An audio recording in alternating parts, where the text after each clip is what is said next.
Poverty is ubiquitous. It has always been battled with by almost, if not all countries worldwide. In the Philippine setting, the International Fund for Agricultural Development said that more than a third of the people in the Philippines live in poverty.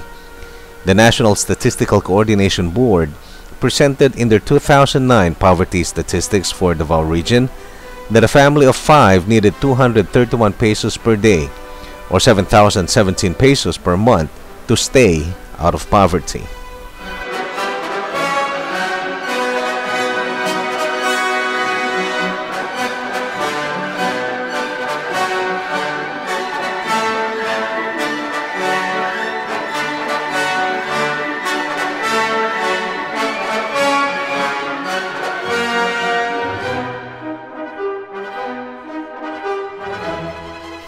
Practiced in other countries worldwide, the Philippines has benchmarked the conditional cash transfer program and called it the Pantawid Pamilyang Pilipino program, which has the same goals of breaking the intergenerational cycle of poverty by providing cash grants to identified poor households in the country to help improve the health, nutrition, and education, especially of children aged 0 to 14 years old. The DSWD selects the beneficiaries through the National Household Targeting System for Poverty Reduction Project, where assessment of households in the selected municipalities is conducted to identify who and where the poor are.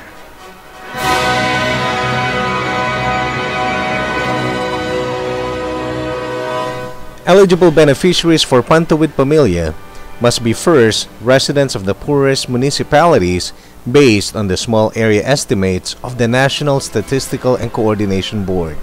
Secondly, households whose economic condition is equal to or below the provincial poverty threshold. Third, households that have children 0 to 14 years old and or have a pregnant woman at the time of the assessment. And lastly, households that agree to meet the conditions specified in the program. The poorest households in the municipalities are selected through a proxy means test, which determines the socio-economic category of the families. Pinaagi karon sa bagong programa sa 4Ps, gipalig-on pagayod sa national nga panggamhanan ang atuang mga obligasyon. Diin kinahanglan dalahon gyud nato ang atong mga anak sa angayan nga serbisyo nga para kanila. Itugot nato sa DSWD ang pagpili sa beneficiaries. Dili nato hilabtan. Sakto ra gyud ay ang akong desisyon nga ako ang gisuportahan ang programa sa DSWD. In Davao Region, Pantawid Pamilya covers all 4 provinces, with 6 cities and 41 municipalities covering 944 barangays.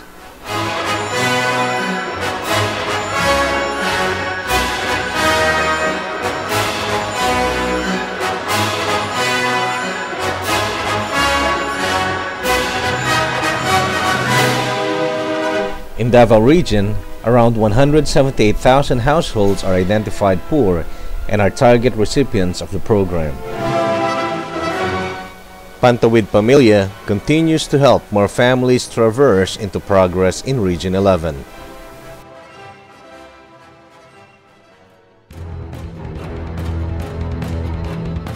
The beneficiaries learn the importance of health and nutrition by having 0 to 5 years old children receive regular preventive checkups and vaccines. Meanwhile, children 6 to 14 years old must receive deworming pills twice a year. Pregnant mothers must also avail pre- and postnatal checkups, and childbirth must be done by a trained health professional.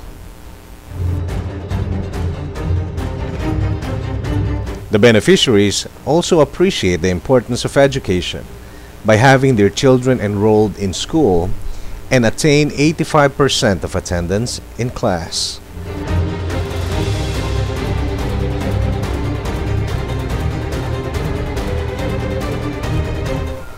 The parents attend the monthly held Family Development Sessions or FDS to learn topics on responsible parenthood, childcare, financial management, and other topics that are fit to their needs and interests. A family beneficiary who complies with these sets of conditions on health, education, and attendance to FDS will receive 500 pesos per month for their health grant and 300 pesos per child per month for 10 months for their education grant. A family with 3 children enrolled in the program will receive a maximum of 1,400 pesos a month. Each household beneficiary will receive cash grants for at most 5 years.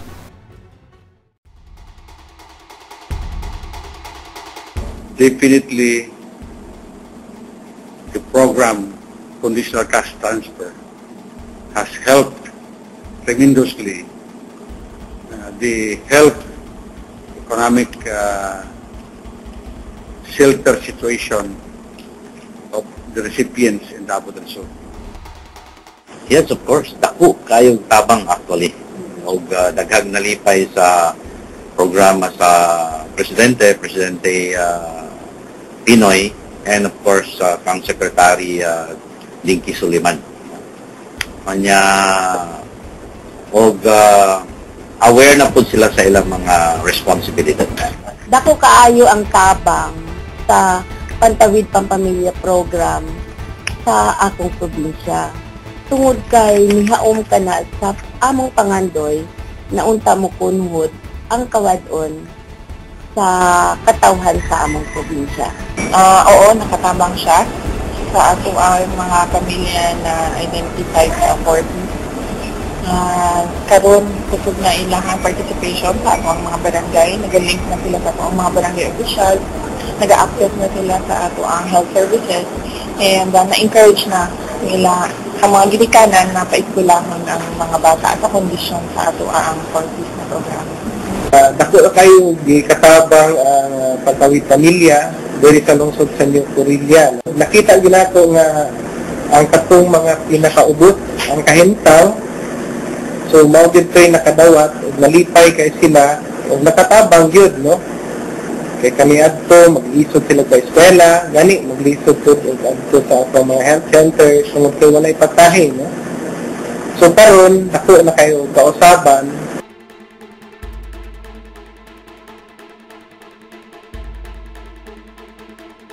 Una sa tanan ng atong budget for the health services gipadak-an man gyud ako, no, every year. In fact, it would amount to about 25% sa total budget. Kung napot tayo upat ka hospital, ipalig-on po nato ang mga RHUs, napot tayo mga interlocal health. We try to interface the program with the existing programs of the provincial government. Kay diha, ang tanan namong ginahatagan sa mga ayuda, amog yun gipaningkamutan na naa sila'y igo na orientation, no? Sa ingon ni Ana, makahibalo sila kung unsag yun ang mga values or ang ilang mindset na nahimong babag sa ilang kalambuan.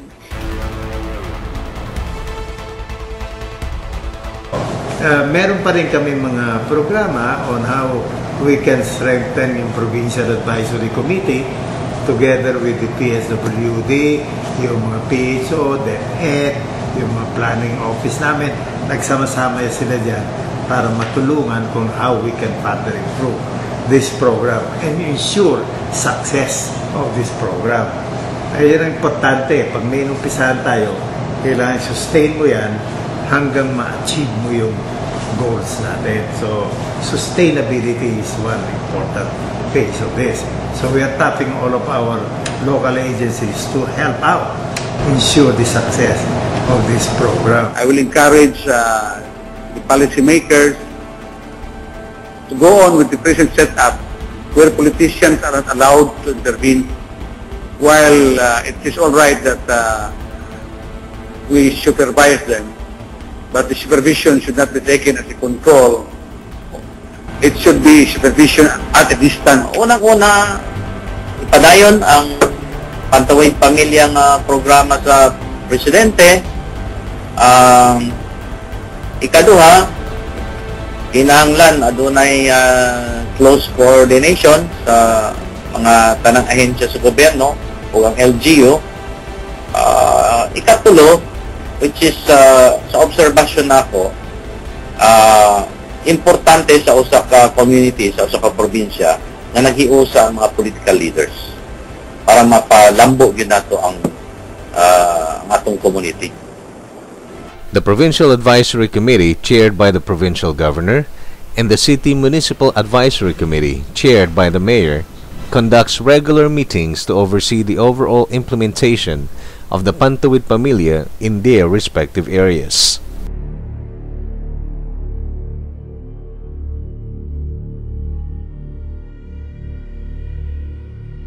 The Beneficiary Data Management System gathers, validates, reports, and records the changes that have occurred in the status or condition of a grantee, that is, children 0 to 14 years old and or a pregnant woman while under the program.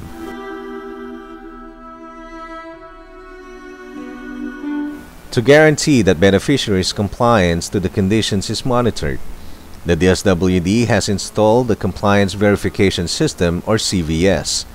The CVS is a combined manual and automated procedures that verifies the compliance of beneficiaries to set conditions as basis for payment of grants.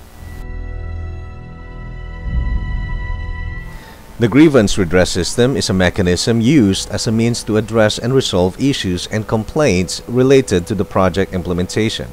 Its primary objective is to facilitate due process in resolving grievances and serve as a feedback to system vulnerabilities. Beneficiaries and non-beneficiaries are encouraged to voice out their concerns. Queries and complaints may be forwarded to the respective city or municipal links assigned in the area. The complainant must provide the city municipal links with the correct and detailed information of the complaint. Complainants can also visit the Pantawid Pamilya Regional Program Management Office at the 3rd floor, New DSWD Building, Suaso Street, Davao City. They can also call the following phone numbers, or they can also send their emails at the following email addresses. Another easier option is through the Grievance Hotline. Complainants can text their questions and complaints to the Grievance Hotline at 0918-912-2813 by texting the following format.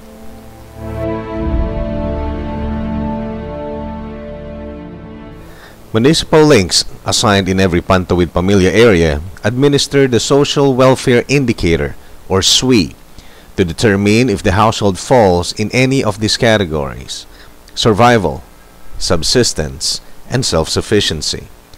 The SWI also helps the department identify what other interventions can be accessed to the family. The SWI also monitors changes of the family's socio-economic condition after receiving the package of intervention. Ang natabang sa purpose, nag-increase ang enrollment. So, dili lang isa ka school, pati to the whole district, no, 7 schools nag-increase.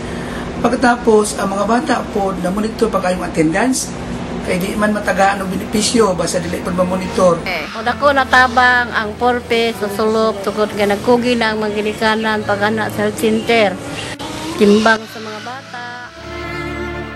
Bisag wala na ko'y bana, doon na pa ko'y sobra sa akong bana nga nagtambayayo, mitabang sa mga. Labi na sa akong mga anak karon, bisag gamay pa sila, panagtarong sila sa ilang eskwela. Labi na kay nakabalugid sila kung kinsa ang nagtabang sa mga. To scale up the poverty reduction agenda of the national government and to ensure sustainability of this strategy in recipient areas, a convergence scheme, or the aptly named Tatsulo, has been introduced.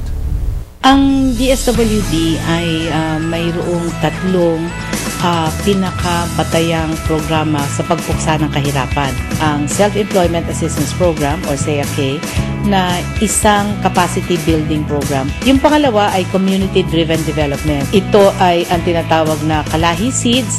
At yung pangatlo ay ang Conditional Cash Transfer or Pantawid Pamilya. Ngayon, itong tatlong programang ito ay umiikot na parang tatlong bangka sa isang ilog. Amin silang pag-uugnay-ugnayin or iko-komplementa. Ito yung tinatawag naming convergence or ating nais isipin na parang tatlong sulok.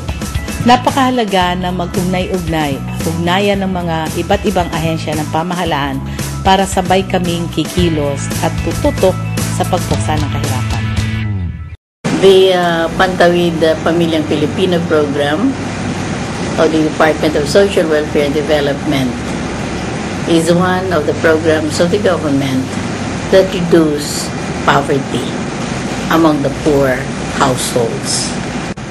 Here in Region 11, naatay 178,000 nga mga households na giconsider nato kubre o recipients ni ani nga programa. Ang amo gyud tumong na ang tanan namong na interview na qualify nga mga beneficiaries matagaan og cash grant on time og sila maka-follow og mga conditions as I said. Now, we advocate also to those local government and also other national offices na mag-join hands sila sa ato sa DSWD aron kaning programa makatabang o maging successful.